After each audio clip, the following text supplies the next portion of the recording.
Hola mis amigos y hermanos de 3AM Radio Adventista Online, un grato placer para mí, un servidor Luis Corsino quien les habla, encontrarnos nuevamente en este lugar, en esta plataforma de YouTube, o probablemente me estén viendo en la plataforma de Facebook, en nuestra página de Facebook de 3AM Radio Adventista Online.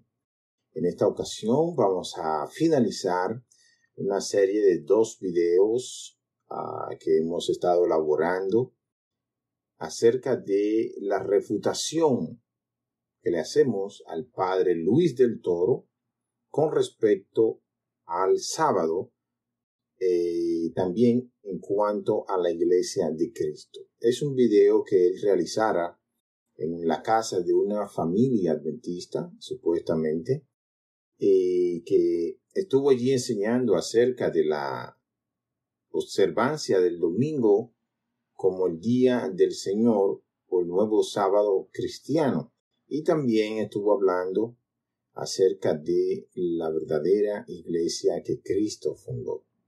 En nuestro primer video estuvimos hablando acerca del sábado. Vamos a concluir algunos versículos en este video y también vamos a concluir la parte de la iglesia de Cristo. Espero que ustedes tengan su Biblia en manos, me acompañen con los textos y que ustedes también por ustedes mismos puedan verificar que lo que yo estoy diciendo es verdad, a diferencia de lo que está diciendo el padre Luis del Toro, que muchas veces habla sin ningún apoyo bíblico, solamente de acuerdo a la tradición y a los padres de la iglesia.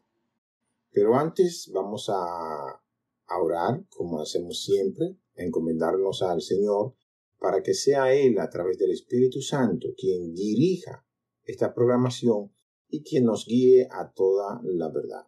Oremos.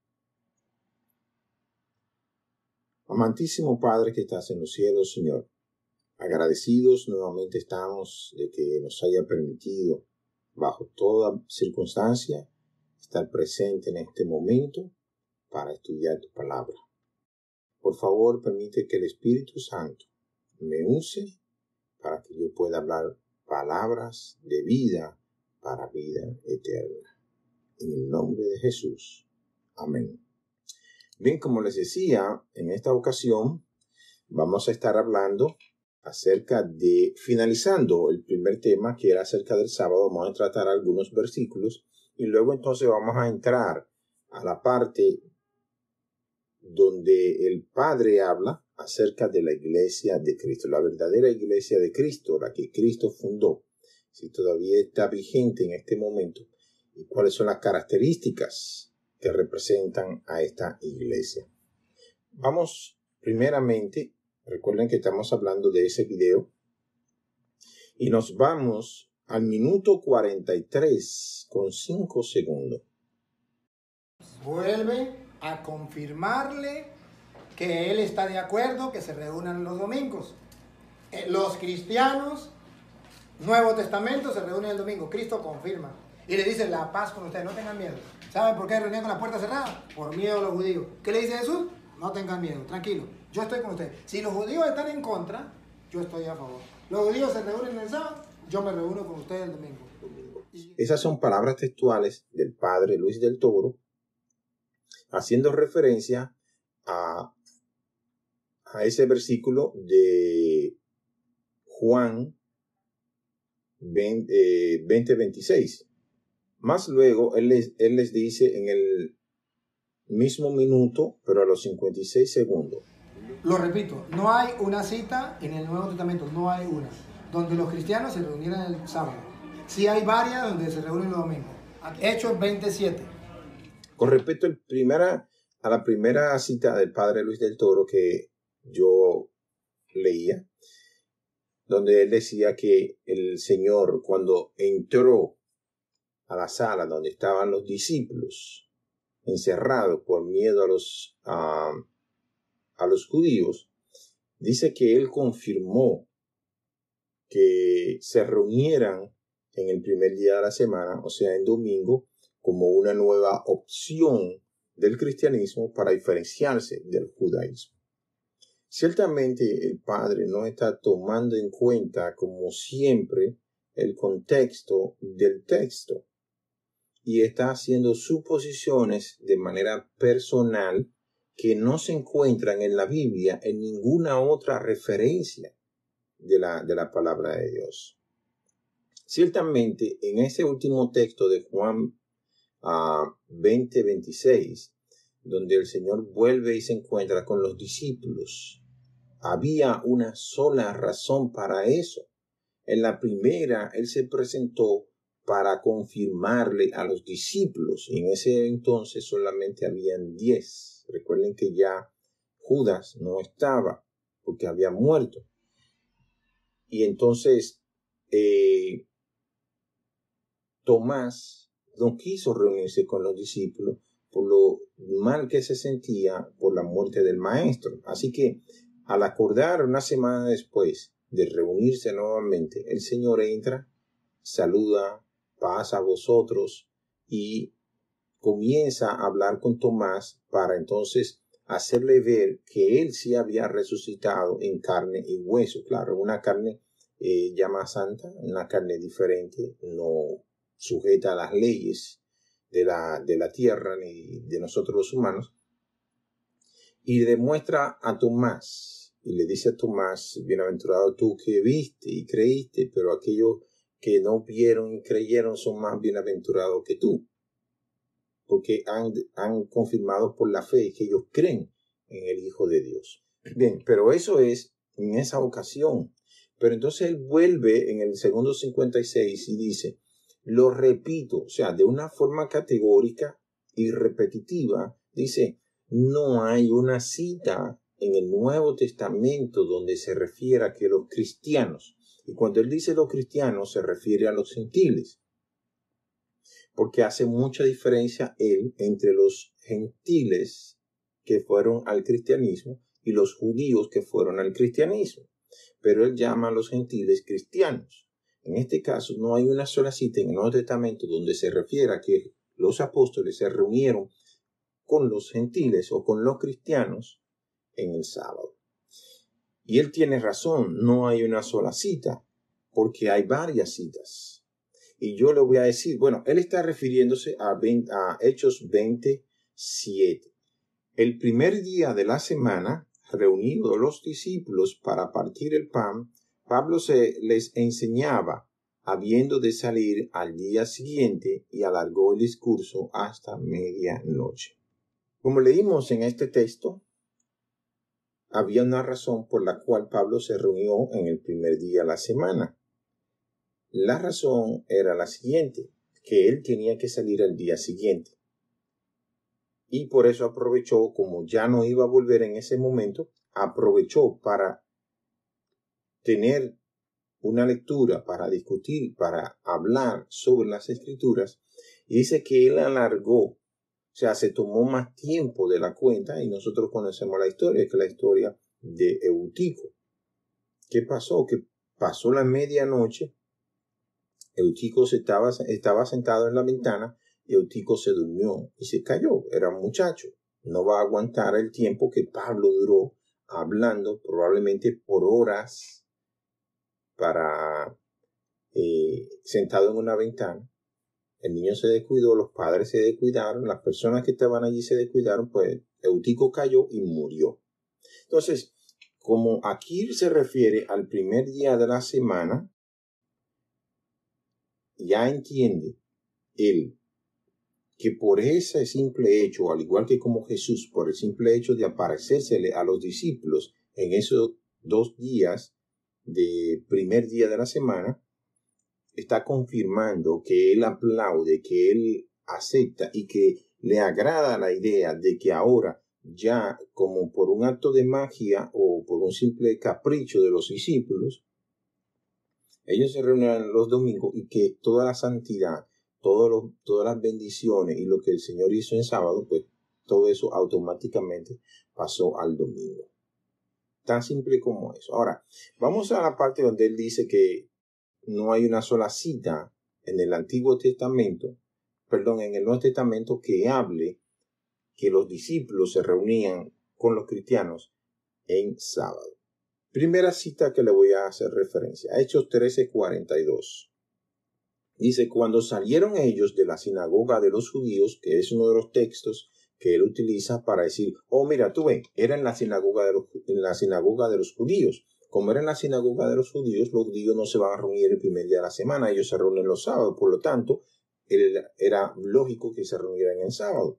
Pero vamos a completar el texto. Dice, cuando salieron ellos de la sinagoga de los judíos, los gentiles les rogaron que el siguiente día de reposo les hablase de estas cosas.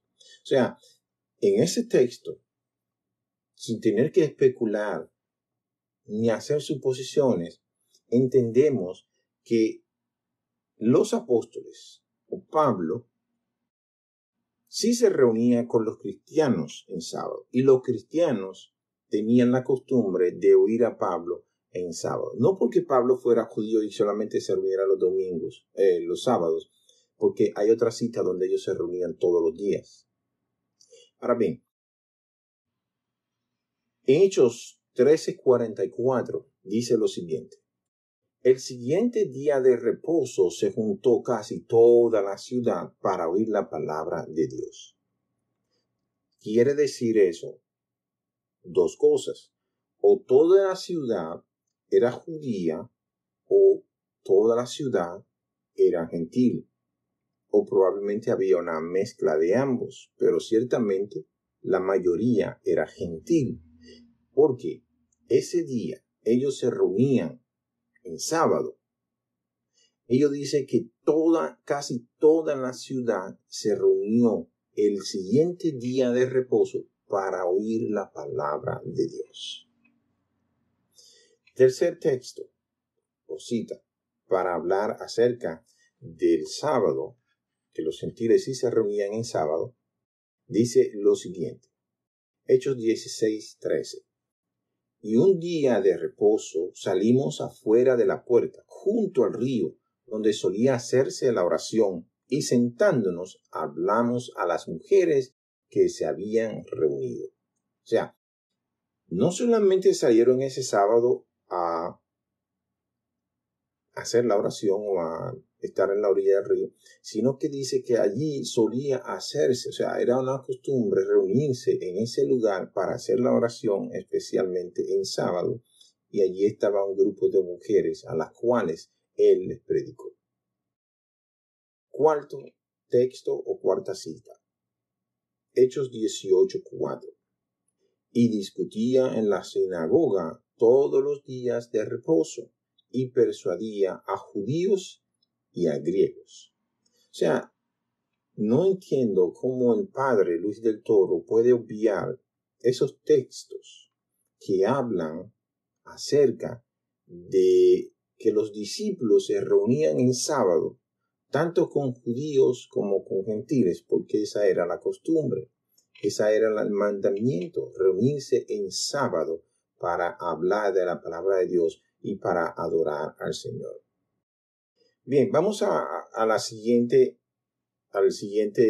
parte del video, en el minuto 43 y el segundo 56. Allí el padre, hablando todavía del sábado, cita 1 Corintios 16:2. 1 Corintios, capítulo 16, versículo 2. Ustedes verán que todos los domingos, ya no es uno, ya no es dos, ahora es todos los domingos. Y entonces verá que según la Biblia, los cristianos se reúnen todos los domingos. Allí el apóstol Pablo está diciendo lo siguiente.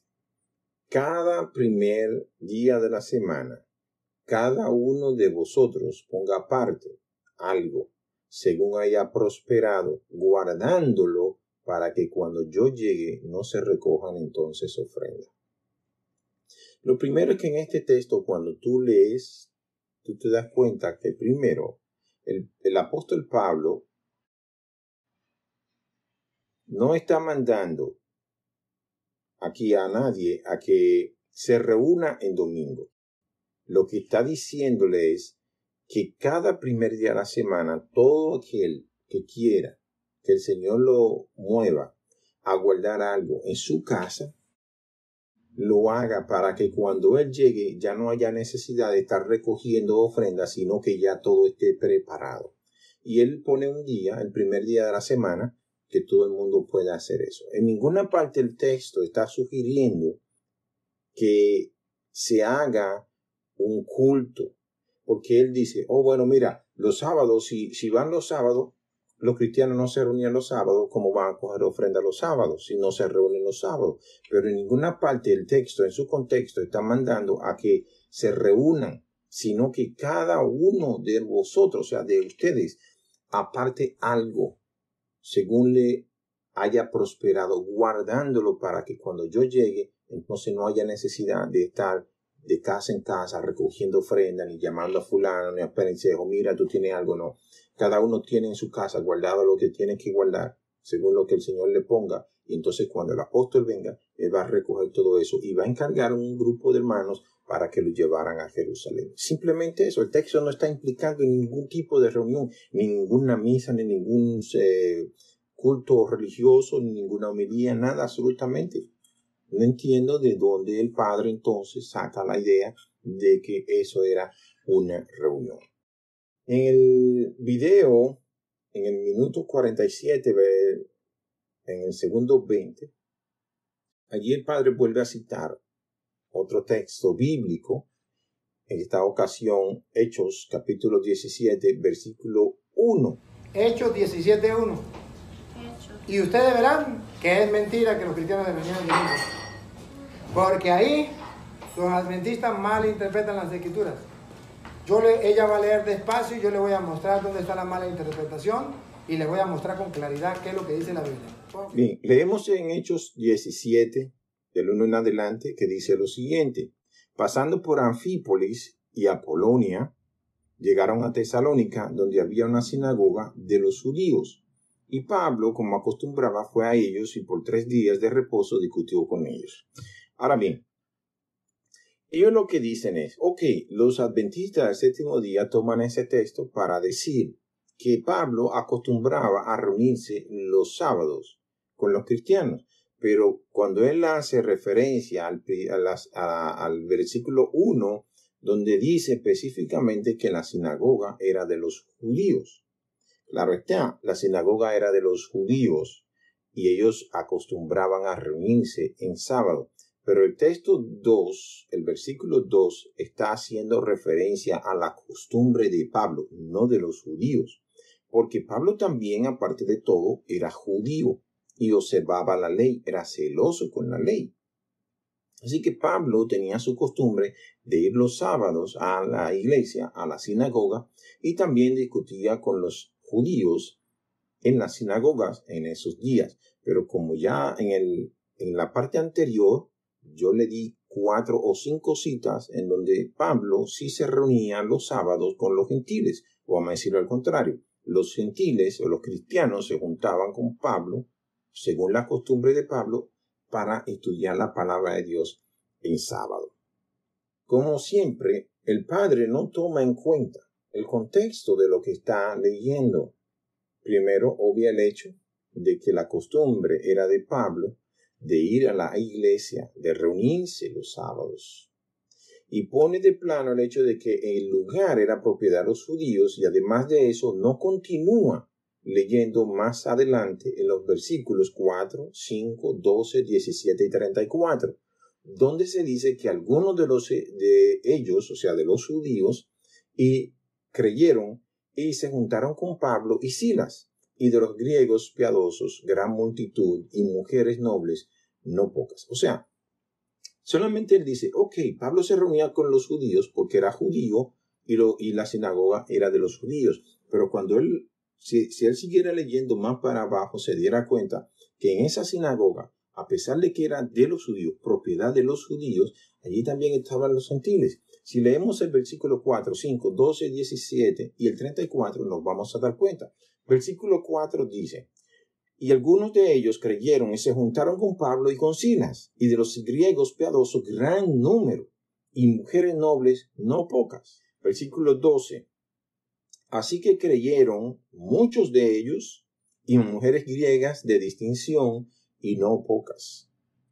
Versículo 17, Así que discutía en la sinagoga con los judíos y piadosos, y en la plaza cada día con los que concurrían. O sea, no solamente eran los sábados. Versículo 17 aclara, dice, y en la plaza cada día. Entonces, vamos a ser santos todos los días, que concurrían y se reunían para alabar y estudiar la palabra. Versículo 34. Mas algunos creyeron, juntándose con él, entre los cuales estaba Dionisio el Areopagita, una mujer llamada Damaris, y otros con ellos. O sea, en ninguna parte dice que eran judíos. Ahí todo el tiempo dice que son gentiles. No todos los gentiles. Fíjense que los judíos lo que hicieron fue sentirse celosos de Pablo y agarrar y mandar a matar a Pablo o hacer un alboroto. Fueron y lo chivatearon, como decimos, lo chivatearon en la ciudad con las autoridades están diciendo que hay otro rey que no es César, que es Jesús, para que entonces tuviera que Pablo salir huyendo de la ciudad. Comprobado nuevamente que ese texto, de acuerdo a lo que el Padre dice, no es cierto. Si los cristianos se reunían en sábado, como era la costumbre. Hasta aquí en este momento hemos terminado con la parte que tiene que ver con respecto al sábado. Si alguien no está claro, hay otros videos que hablan acerca de este tema y los cuales pueden ir a YouTube, a mi canal, y pueden verlo, entre otros lugares y otras personas que hablan acerca del sábado como día de reposo. En este punto vamos a entrar a un tema que es muy interesante. A pesar de que el sábado es un tema interesante, es bien trillado dentro de la iglesia adventista y también dentro de la iglesia católica.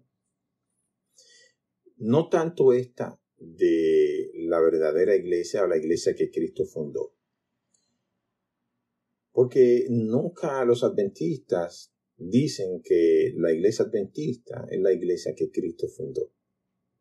No tenemos esa prerrogativa, porque esa iglesia que Cristo fundó no fue una iglesia física, porque nunca erigió un templo ni lo colocó en ninguna parte. Primero, de manera introductoria, cuando el Señor Jesús comisiona a los discípulos para que vayan y prediquen a todas las naciones, no tenía en mente un lugar específico ni un templo en específico. Su meta era el mundo, San Juan 3:16, porque de tal manera amó Dios al mundo. O sea, el objetivo del Señor Jesucristo es salvar al mundo. O sea, su iglesia está en el mundo, o sea, está en el planeta Tierra, en ese globo. Esa es la iglesia de Cristo. Otro texto que lo confirma dice, porque donde estén 2 o 3 reunidos en mi nombre, allí estaré yo para bendecirlo. O sea, cuando el Señor funda su iglesia, no la está fundando en un lugar específico. No hay un texto en la Biblia que diga que el Señor fundó una iglesia, como nosotros lo entendemos hoy. Como decir, la iglesia adventista tiene su centro en Michigan, o su sede central en la capital de los Estados Unidos, en Washington, D.C. O como la iglesia católica tiene su centro principal en el Vaticano. El Señor nunca dijo eso. Esparció a los discípulos. De hecho, la persecución era el motivo por el cual el Señor utilizó para que los cristianos salieran a predicar al mundo entero y no se concentraran solamente en Jerusalén. Además, recuerden que Él les dijo, ustedes me seguirán testigos en Judea, en Samaria y en todas partes del mundo. Entonces, hablar de una iglesia que Cristo fundó, que tiene una sede, que tiene una dirigencia, tiene una estructura jerárquica, eso no es cierto. Más adelante yo le voy a dar detalles de por qué no es cierto. Vamos a entrar en el video y en esta ocasión vamos a ir al minuto 59 de ese video, donde el Padre afirma lo siguiente. ¿Por qué nosotros sabemos que es la iglesia católica? ¿Por qué sabemos? Estamos convencidos que es la iglesia católica. Por varios motivos. Las señales que Cristo dio. En primer lugar, que Cristo sí fundó una iglesia, una sola. Y ustedes deben saberlo. En Mateo 16, 18 está escrito en la Biblia, búsquenlo. Vamos a leer Mateo 16, 18, a ver qué es lo que dice allí. Yo sé lo que dice, pero vamos a buscarlo. En este texto dice lo siguiente, el versículo 18. Y yo también te digo que tú eres Pedro, y sobre esta roca edificaré mi iglesia, y las puertas del Hades no prevalecerán contra ella. Ese texto es utilizado por el padre Luis del Toro para decir que el Señor Jesucristo fundó la iglesia sobre Pedro. Entre muchas otras cosas que él dice, trataré de resumirlo de la siguiente manera. Recuerden que ese texto está en un contexto donde habla acerca de la confesión de Pedro de que Jesucristo era el Mesías, porque el Señor Jesús hace la pregunta, ¿quién dice la gente que soy yo? Ok, está bien, eso es importante, pero ahora yo lo que quiero saber es quiénes dicen ustedes que soy yo. Pedro, como siempre, es el más extrovertido, el más impetuoso, él sobresale, y eso hay que reconocerlo, él sobresale entre los demás siempre, ya sea que meta la pata o que no, él siempre sale al frente. Y dice, oh, tú eres el Mesías, el Hijo de Dios viviente. Y yo te digo que tú eres Pedro, y sobre esta roca edificaré en mi iglesia, porque no te lo ha confesado carne ni sangre, sino mi Padre que está en los cielos. Más adelante, el Padre sigue diciendo. En ese momento, él no dice yo soy la roca, dice yo soy el constructor, yo edifico. Léalo para que se dé cuenta otra vez. Y yo también te digo que tú eres Pedro, y sobre esta roca edificaré mi iglesia. ¿Quién es el constructor? ¿Pedro o Cristo? Cristo, yo voy a edificar. ¿Quién es la piedra que el constructor va a colocar en su iglesia? No me puede decir que él mismo es la piedra. Él es el constructor. Yo voy a edificar mi iglesia. Y tú eres Pedro, la piedra. Entonces, el que me diga que Cristo es la piedra, entonces pregunto, ¿entonces Pedro es el constructor? Yo voy a dar respuesta a estas dos observaciones que hace el Padre. Primero, voy a aclarar la cita de Mateo 16, 18 y luego entonces voy a aclararle la duda y la confusión al Padre de si Cristo es el constructor y también es la iglesia o la roca. Este texto extraído, ciertamente ha traído mucha confusión a lo largo de la historia eclesiástica desde que Cristo la pronunciara cuando Pedro respondió la pregunta sobre quién es Jesús. Uno de los principios de interpretación de las Escrituras o de la Biblia es que la Biblia debe ser su propia intérprete bajo la dirección del Espíritu Santo.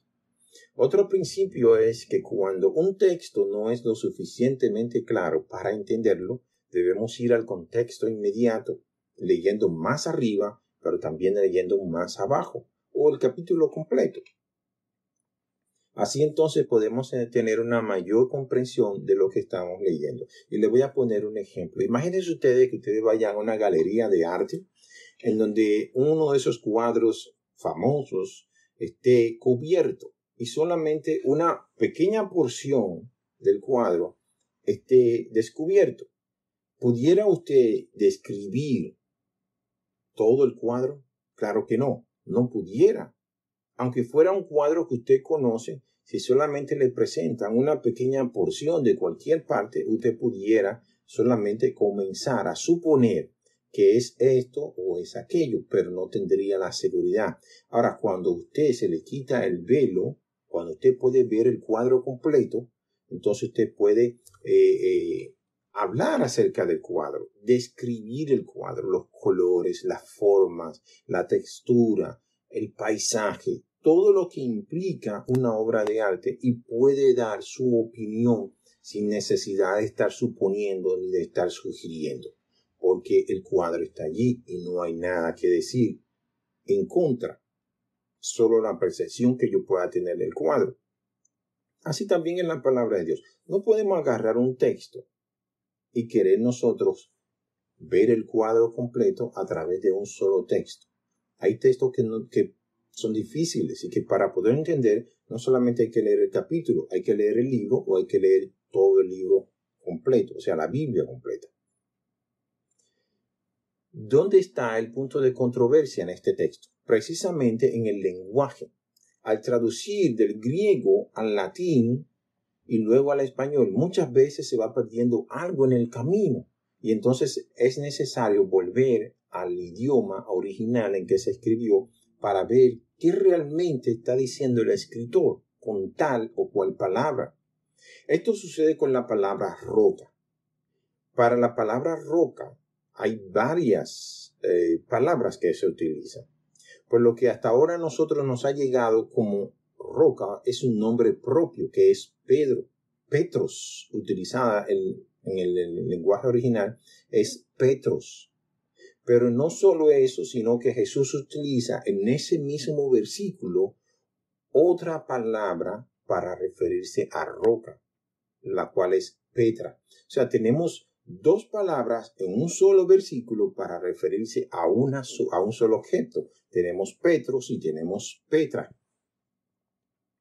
Ciertamente para los discípulos en ese momento no fue un problema comprender a Jesús o lo que Jesús quiso decir, pero para nosotros hoy en día es causa de mucha división y discusiones teológicas.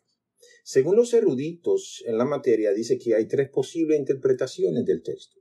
Vamos a ver. Primera interpretación, que la roca es Jesús, pero él mismo dice que él, o sea, Jesús sería también el constructor de la iglesia sobre esa roca. La segunda sería la confesión de Pedro, de que Jesús era el Hijo de Dios, es la roca sobre la cual Cristo fundó la iglesia. Y la tercera es que Pedro, por virtud de su declaración, entonces vendría a ser la roca sobre la cual Cristo fundaría su iglesia. Pero, ¿qué pasa? ¿Cuál de estas 3 declaraciones serían ciertas? Bien, si tomamos la primera, Jesús es la roca, refiriéndose al mismo, él está diciendo, ok, yo te digo que tú eres Pedro, y sobre esta roca, o sea, sobre mí, yo voy a fundar mi iglesia. Pudiera ser porque el texto de lo que Pedro está hablando, que es acerca de Jesús como Mesías, también se refiere a Jesús. Pero si tomamos a Pedro en virtud de la declaración, entonces tendríamos que obviar algunos textos en el contexto para que pueda encajar que Pedro es la roca de la cual Jesús está hablando. E incluso tendríamos que ir al libro de Pedro donde él habla acerca de la roca también.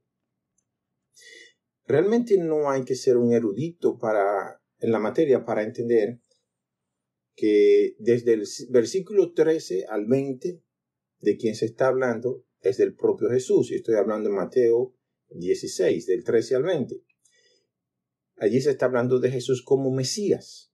La pregunta fue, ¿quién dicen ustedes que soy yo? De la declaración que ellos dieran, dependía todo el trabajo que desde ese momento, o sea, de la muerte de Cristo, ellos debían realizar, bajo todas las circunstancias que tendrían que pasar luego. Cristo quería estar seguro que ellos creían en él como el Mesías. En esto consistía todo el evangelio que ellos iban a predicar. Pablo lo confirma luego. Si no creemos que Cristo resucitó y que es el Mesías, en vano es nuestra fe. La gente podrá decir cualquier cosa de mí, pero lo que ustedes crean sobre mí mismo es lo que realmente importa. Ahora, me imagino que diría Jesús. Ahora bien, sobre esa creencia, sobre esa declaración, sobre esa verdad, yo voy a fundar mi iglesia. No hay contradicción en que Cristo sea el fundamento y el constructor a la vez. Vamos a ver el caso. Cuando hay una gran obra que se realiza, muchas veces se le pone una placa de quien fuera el constructor de la iglesia, de ese edificio. Vamos a suponer, yo soy ingeniero, yo construyo esa obra y ponemos una placa en donde dice esa obra fue construida por Luis Corsino en el año tal en memoria de tal cosa. Pero sucede que Luis Corsino nunca puso un bloque, nunca tiró una pala de arena, nunca pegó un clavo en esa obra. Sin embargo, la obra se le atribuye a Luis. Quienes trabajaron fueron los obreros. pero la obra es mía, porque yo realicé la obra como ingeniero de la obra. Ahora bien, hagamos referencia a los textos siguientes. Juan 2, del versículo 19 al 21, Mateo 26, 61, Mateo 27, 40, Marcos 14, 58 y Marcos 15, 29. Si ustedes buscan esos textos, que no los voy a buscar en este momento, van a ver que Jesús está hablando de sí mismo. Cuando él dice, destruyan este templo y en 3 días lo levantaré. Pero ni los discípulos, ni los fariseos, ni el pueblo entendió que Jesús estaba hablando de sí mismo. También vayan a Romanos 9:33, Primera de Corintios 10:4 y Primera de Pedro 2 del 4 al 8. En esos textos, tanto Pablo como Pedro están hablando de que la roca es Cristo.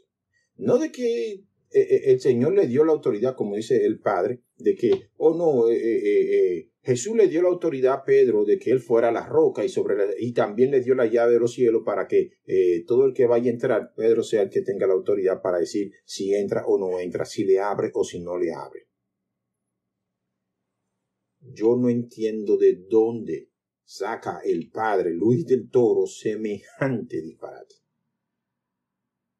La Biblia no sugiere en ningún momento esa idea. No lo dice en ninguna parte.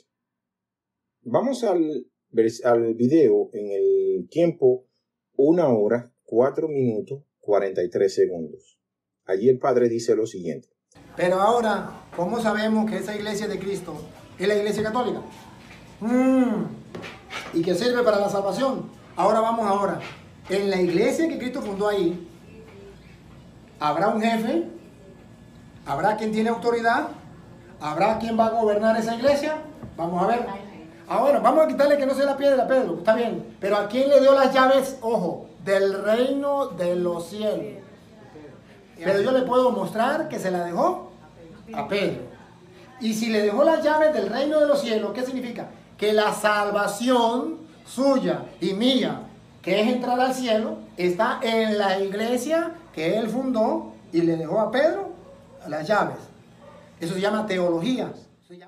En estas 2 declaraciones, más o menos semejantes, porque él repite lo mismo, hay un punto que es crucial.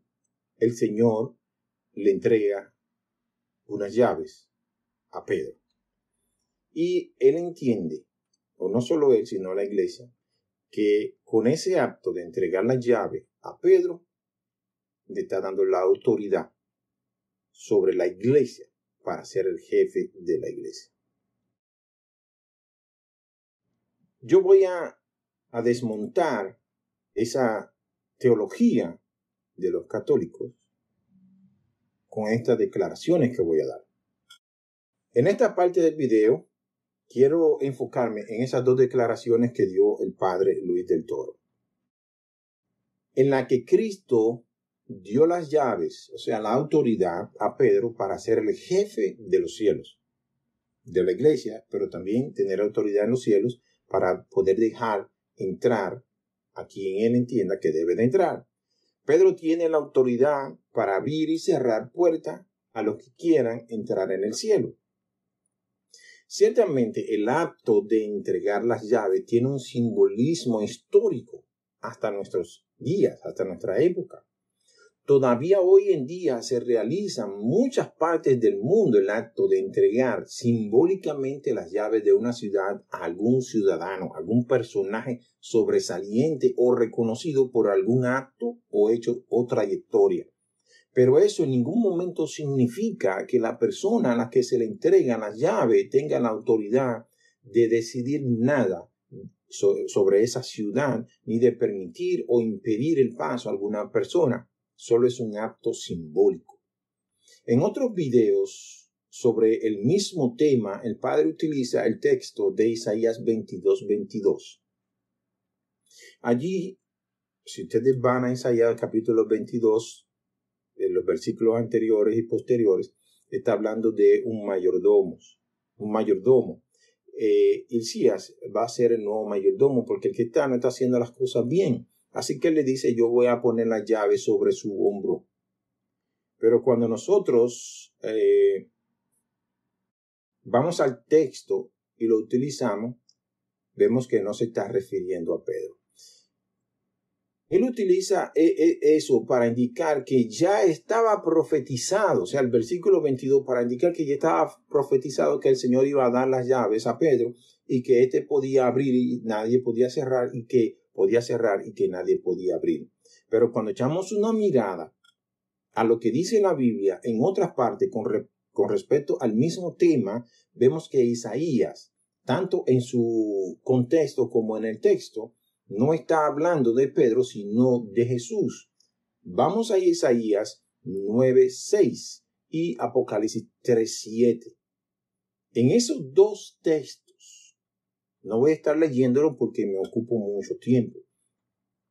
En esos dos textos, Isaías habla de que el principado estará sobre su hombro. El principado significa la autoridad de la casa de David. Estará sobre su hombro y será llamado Dios fuerte, admirable, príncipe de paz, etcétera, etcétera, etcétera. Apocalipsis 3:7 dice, el que tiene las llaves, hablando sobre Jesucristo. El que tiene las llaves y que abre y nadie cierra, y el que cierra y nadie abre. El acto del maestro de entregarle las llaves a Pedro tiene su cumplimiento en Hechos de los Apóstoles, especialmente en el Pentecostés. Recuerden que Pedro es quien abre con su discurso de evangelización y convierte a más de 3,000 personas. Luego se relata la conversión del primer gentil, Cornelio, al cristianismo. Pedro tiene las llaves y él va a abrir. Se le concede ese privilegio a Pedro de ser quien abra el reino de los cielos con la predicación del evangelio a los gentiles. Pero no que a Pedro se le estaba dando la autoridad en el cielo, porque lo que él está diciendo tiene muchas implicaciones. Dice que Pedro tiene autoridad en el cielo y Pedro no tiene ninguna autoridad en el cielo. No se le dio ninguna autoridad en el cielo, ni aquí en la tierra. Hay una parte en la Biblia que se relata cuando la madre de Juan y de Santiago llegan a donde Jesús, reunidos sus discípulos, y ella le dice, maestro, tengo una petición. El maestro le dice, ok, dime cuál es tu petición. Mira, yo quiero que cuando tú instaures tu reino, uno de mis hijos esté a la derecha y el otro esté a la izquierda. Y el Señor le dijo, mujer, tú no sabes lo que estás pidiendo. Tú no sabes lo que implica que uno esté a mi derecha y el otro esté a mi izquierda. Y le habla con ella y le hace la referencia de lo que está en el texto. Y los discípulos se enojan con Jesús. Y es la parte que entonces a mí me interesa. Los discípulos se enojan con Jesús porque entendieron que el Señor le iba a dar un lugar a Juan y a Santiago de privilegio en su reino. Y el Señor le dijo, mira, los reinos, los gobiernos aquí en la tierra tienen quien se enseñore de ellos. O sea, le está diciendo, los gobiernos terrenales utilizan ese sistema de tener personas por encima de otras. En mi gobierno, en mi reino, no será así. Entre ustedes no va a ser así. No va a haber uno que sea mayor que el otro, porque el que quiera ser el mayor tiene que ser el menor. El que quiera ser el jefe tiene que ser el que sirva. O sea, ¿cómo es que Jesús lo reprende y le dice que en su gobierno, en su iglesia, no va a haber jerarquía de quién es mayor? Y de hecho, Jesús en ningún momento nombró y dijo, oh, Pedro va a estar dirigiéndolo a ustedes. Ustedes van a hacer lo que Pedro le diga. En ninguna parte se sugiere eso. Que Pedro tenga participación activa en muchas de las ocasiones, eso nadie lo niega, está escrito allí. Oh, porque Pedro aparece primero en la lista. ¿Eso qué tiene que ver?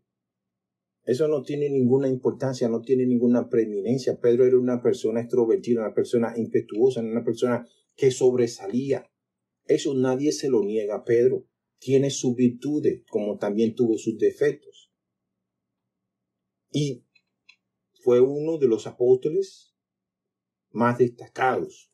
De hecho, estaba dentro del círculo íntimo de Jesús. Estaba Juan, estaba Pedro y estaba Santiago. Donde quiera que iba Jesús, se lo llevaba a los tres. Pedro era el que más sobresalía, pero por eso era el jefe de la iglesia. En ningún momento Santiago dirige la iglesia en Jerusalén. Pedro en ninguna parte dice que fue a Roma. Pueden argumentar, pueden sugerir, pero en ninguna parte dice que fue a Roma. Mucho menos que fundó una iglesia en Roma. No hay un texto en los registros bíblicos, ni hay un registro en los anales de la historia donde diga que Pedro dejó un sucesor. ¿Cuál fue el que sucedió a Pedro en Roma? Porque hay un lapso de tiempo, valga la redundancia, entre la muerte de Pedro y Constantino, que fue el primer papa. No hay uno que se mencione en ninguna parte. Pero sigamos argumentando acerca de esto, que de ahí a que el Señor fundara su iglesia sobre Pedro y que le diera las llaves de los cielos es otra fragancia. Qué lejos de perfumar esta apesta. Porque si la iglesia fue fundada sobre Pedro, este murió y no ha resucitado, y él mismo necesitó de un Salvador. Si es así, estamos más que perdidos. Aparte de que no hay un solo texto en la Biblia, por deducción o por implicación, directa o indirectamente, ni tampoco hay en la historia registro de Pedro organizando la iglesia en Roma, y mucho menos dejando un testamento para nombrar su sucesor. Mejor que ese tapen un ojo y que me cuenten una de piratas. Sino, para que ustedes vean que no solo Pedro tenía la autoridad, sino todos los discípulos. Busquen a Mateo 18, del versículo 15 al 20. Vamos al siguiente. En la hora y 8 minutos con 10 segundos, allí el Padre dice: si usted pregunta, ¿por qué los adventistas, si son la iglesia de Cristo, por qué no hicieron la Biblia? ¿Quién hizo la Biblia? La iglesia católica. Ahora, si la iglesia católica no es la de Cristo, ¿cómo se explica que los adventistas agarren la Biblia que la iglesia católica hizo y entonces dicen la iglesia católica no sirve para nada? Si no sirve para nada, ¿por qué agarran la Biblia? En este punto, el Padre va a atacar directamente a los adventistas de no ser un pueblo antiguo y por lo tanto no estar conectado a la iglesia verdadera o primitiva o primera, dando a entender, como ya lo ha expresado, que una de las características de la iglesia de Cristo es su antigüedad y otra el hecho de que hayan hecho la Biblia. Primeramente, la Biblia no fue creada por la iglesia católica ni por los católicos. Ya esta venía de manera particular con cada pueblo, con un orden o un canon según los escritos que poseían.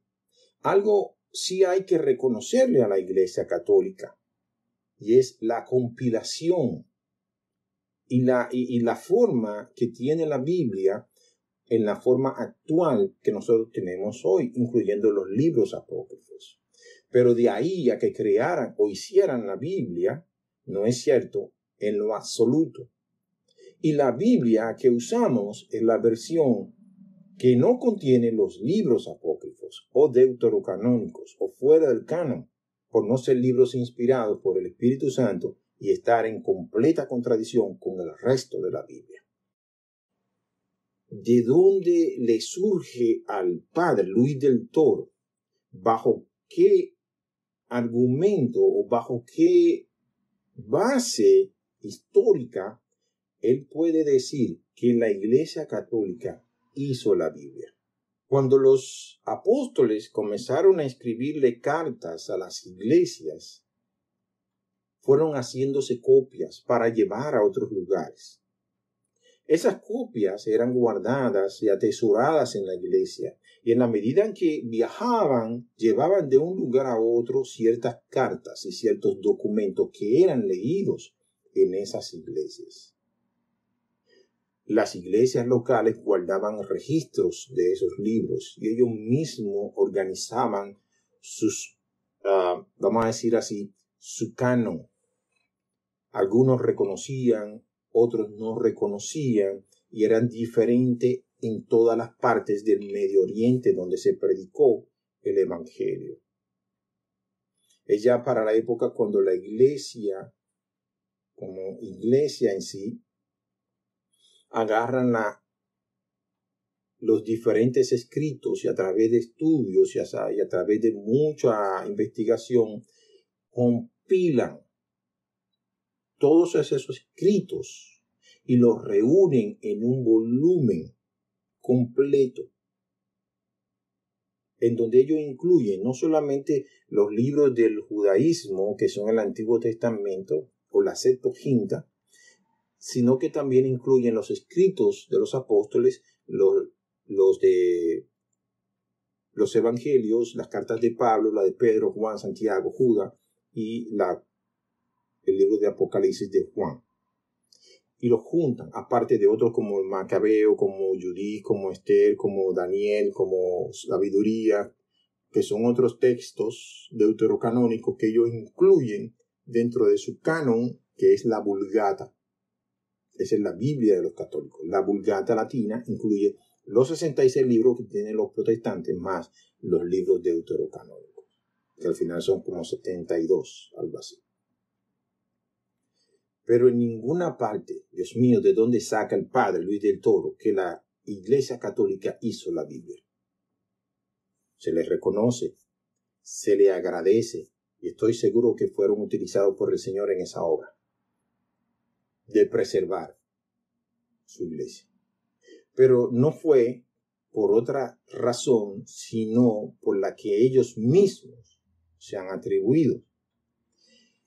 En la Edad Media, los católicos asaltaron la Biblia, se adueñaron de ella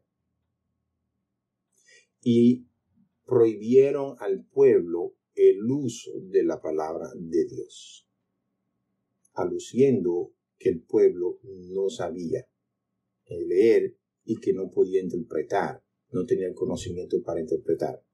Ellos secuestran la Biblia y todo lo que se dice es a través de ellos, y lo que el pueblo conocía y sabía era a través de los sacerdotes, de los padres, presbíteros, obispos y el papa.